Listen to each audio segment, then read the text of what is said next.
Gracias, presidente. Buenos días.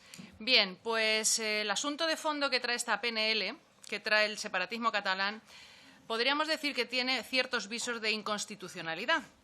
Y yo creo que podrían haberse ahorrado la exposición de motivos mediante la que tratan de justificar lo injustificable, porque nosotros entendemos que lo único que les mueve a traer esta iniciativa es el yo también quiero, como sus homólogos del Partido Nacionalista Vasco, con más cesiones para su cortijo.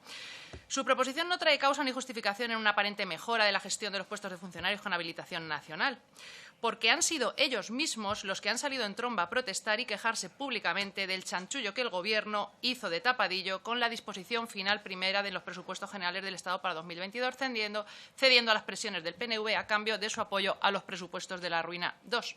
Son los propios funcionarios los que están avergonzados de cómo el Gobierno ha mercadeado con ellos y los ha vendido ignorándolos, vulnerando así el artículo 149, apartado 18 de la Constitución.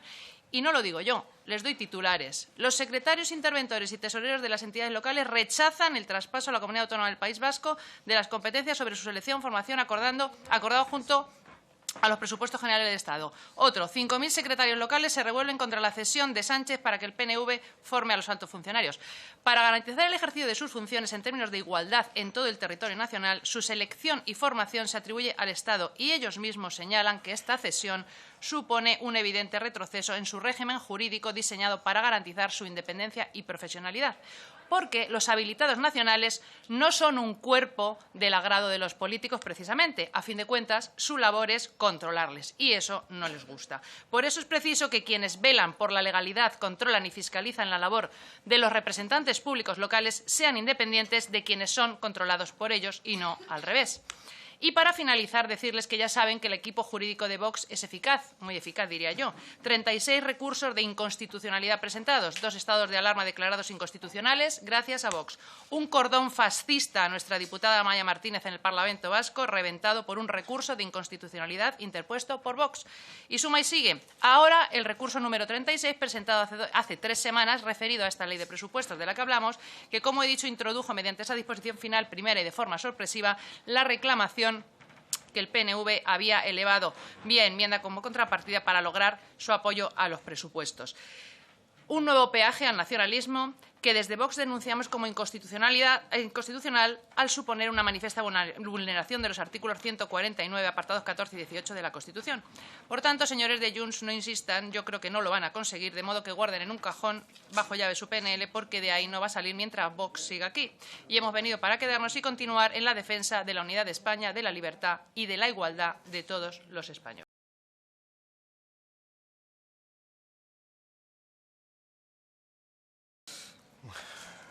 Buenos días, presidente. Buenos días, señorías.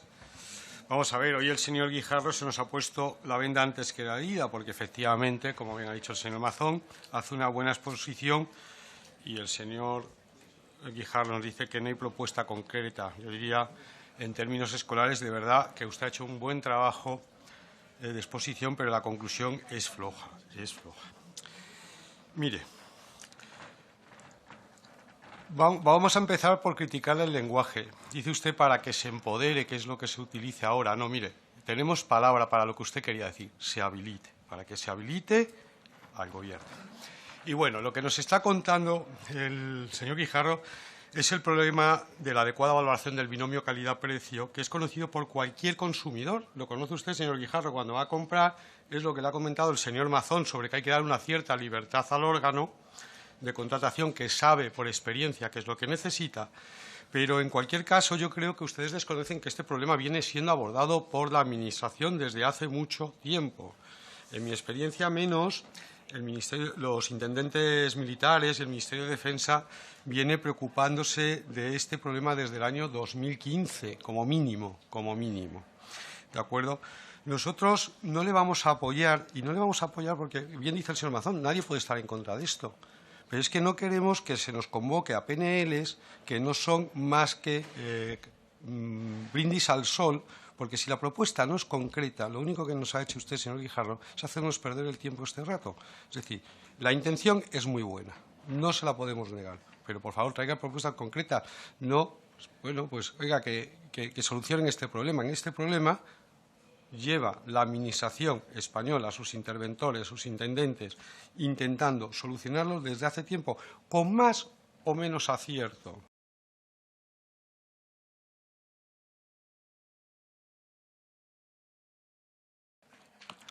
Muchas gracias, presidente. Vamos, yo no creo que esto se trate de que las derechas, lo ha dicho alguien por allí, estemos colgándonos medallas. Lo que sí es cierto es que esto ya ha ido incluso a pleno y ha sido rechazado, ¿no? Nos cuesta entender por qué con una inflación del 9,818, 2,4 puntos superior a la media de la Unión Europea, y que no nos diga la ministra que esto es un fenómeno, como dijo en su momento, temporal, porque la subyacente es lo que realmente nos importa y no deja de subir, y la subyacente subirá más, no vamos a corregir la tabla del impuesto. También quisiera hacerle reflexionar una cosa a sus señorías. El problema de la inflación y el IRPF es la progresividad del impuesto. Fíjense ustedes que en el impuesto de sociedades, que es un impuesto de tarifa plana, lógicamente no se produce este problema. Sin embargo, aquí, como bien nos explicaba el señor Mazón, por el incremento del tipo medio con los saltos de escala es por lo que se produce precisamente el efecto de que los impuestos suban más que proporcionalmente a la inflación. Y no nos parece justo que los impuestos suban más que proporcionalmente a la inflación cuando todos los españoles están viendo sus rentas resentirse, a veces en términos nominales y a veces en términos de poder adquisitivo. Además, estamos viendo otras mermas de la renta disponible de los trabajadores y del común de la ciudadanía, como la subida de los tipos de interés. Entonces, aquí el único que parece que no está dispuesto, y en esto sí que compiten las izquierdas, a recortarse, a ajustarse a la nueva situación en la que todos somos más pobres, es el Estado. Y usted dicen los tradicionalistas que si el pueblo es pobre, el rey debe ser pobre. Y esto parece que aquí no nos entra en la cabeza. Por otro lado, mire, señor Guijarro, nosotros no estamos contra la globalización, sino contra el globalismo. Son dos conceptos totalmente distintos. Y mire usted, Balrás, pues tampoco creo que esté usted en contra de Balrás, porque el teorema de la competencia perfecta tampoco va a ningún lado. Y probablemente nosotros estemos mucho más a gusto que con Mises, con Rob, que como sabe usted es el creador del Estado Social de Derecho alemán después de la Segunda Guerra Mundial, y que son los que se merecen realmente el término neoliberal, es decir, como unos liberales mucho más moderados o con un sentido social, y no como lo emplean ustedes, que utilizan el término neoliberal para los liberales clásicos de tipo smithiano, mucho más agresivos.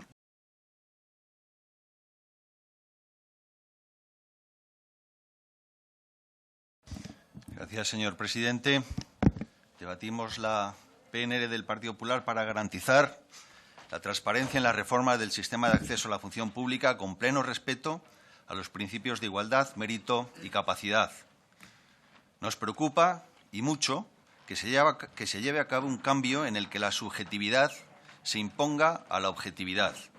Un cambio en el que la evaluación de las aptitudes se priorice sobre el conocimiento. Un cambio que no garantice la imparcialidad y la especialización. Nos preocupa, y mucho, un cambio a un sistema en el que no se premie el mérito y el esfuerzo.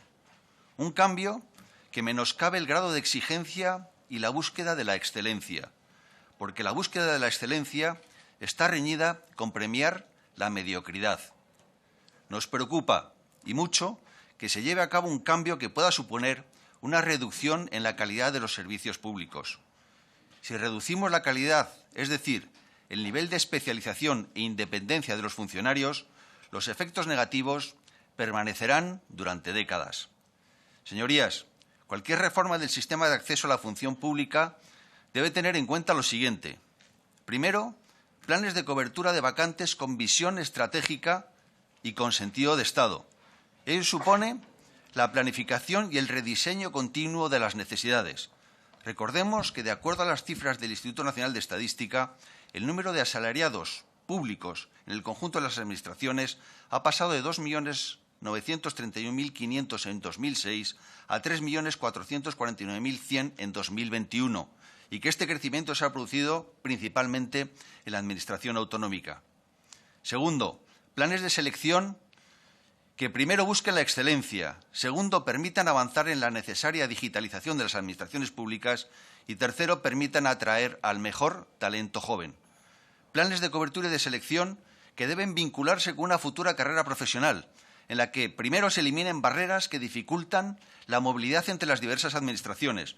Barreras, como las lingüísticas, que nada tienen que ver con la capacitación para el puesto de trabajo y que tanto perjudican a los españoles.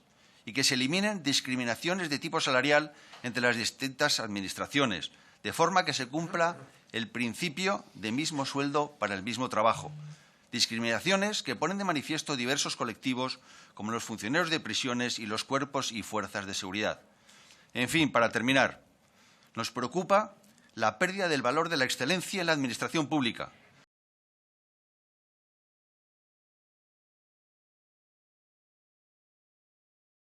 Sí, con la venia, señor presidente. La verdad es que realmente es alucinante los motivos que encuentra Podemos para votar en contra de esta iniciativa después de todo lo que ha dicho anteriormente, ¿no? Es decir, yo realmente estoy alucinando. Pero miren, aquí es un problema de democracia representativa que se soluciona dándole a los trabajadores la capacidad de que les representen quienes han votado. La contradicción que hay entre la Ley Orgánica de Libertad Sindical y el Estatuto Básico del Empleado Público no se soluciona solo con jurisprudencia. El señor portavoz de Podemos debe desconocer que la jurisprudencia viene vinculada porque la establece la ley y a nosotros nos corresponde cambiar las leyes y, por tanto, es el momento de poder utilizar esta facultad que tenemos para iniciar el camino del cambio de la ley.